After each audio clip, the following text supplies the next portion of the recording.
Когда бразильский бездомный по имени Луис из муниципалитета Сианорти перенес сердечный приступ, его положили в больницу Санте-Каса Хоспитал. Но в больницу он прибыл не один. Когда скорая забрала Луиса с улицы, за машиной побежали 6 собак, которых Луис подкармливал и о которых старался заботиться как мог. Собаки преследовали скорую на протяжении нескольких миль и добежали до самой больницы, после чего уселись или улеглись возле дверей. Собаки отказывались уходить, и тогда врачи вызвали на помощь зоозащитников из общества Amigos de Pates. Однако те лишь сделали снимки собак возле больницы и отказались их забирать.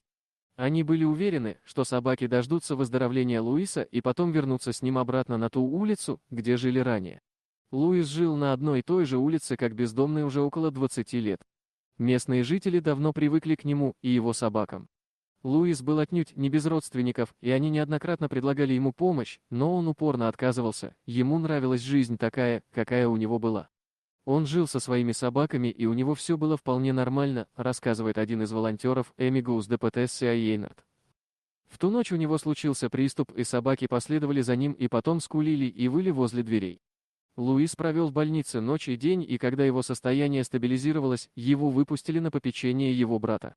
К сожалению, из больницы они вышли через официальный вход, а не через задние двери для скорой, поэтому собаки некоторое время не знали, что их хозяин уже покинул клинику.